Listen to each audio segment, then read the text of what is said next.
In my case, the childhood sexual assault that I endured, it started when I was 14 years old, a week before I turned 15, and it continued on until I was 18.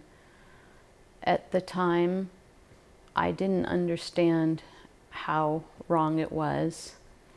The youth leader that was assaulting me, he was married, 16 years older than me, with 2 children, and I didn't get angry because in my child's mind, I was getting attention from him and affection, and I believed I was an adult, and I thought it was consensual, not understanding how manipulated I was being.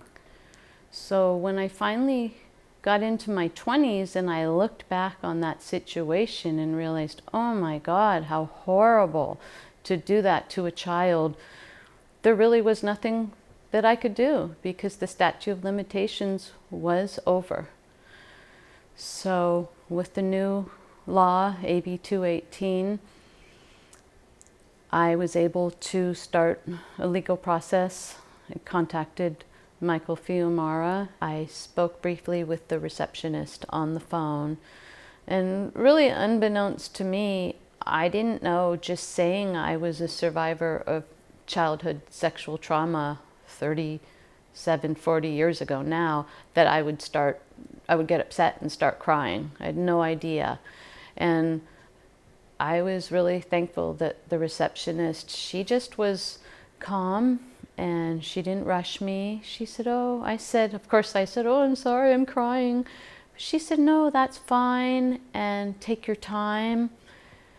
And I got myself together and I just told her, I was hoping to speak with Michael Fiumara because the laws were so confusing to me. And she said, he was busy and he could call me back soon. 20 minutes later, I spoke with Michael. He called me back. And I felt very comfortable talking to him on the phone.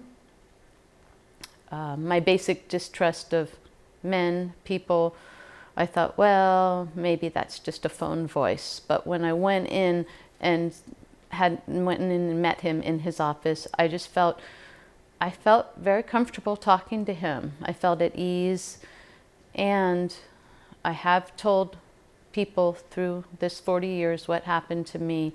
But Michael's the first person that ever really expressed any outrage, anger, and that really helped me, because even though I knew what was wrong, what happened to me, I never experienced a lot of anger over the situation. I had anger that I couldn't do anything about it, and that the statute of limitations previously were over and I couldn't seek justice.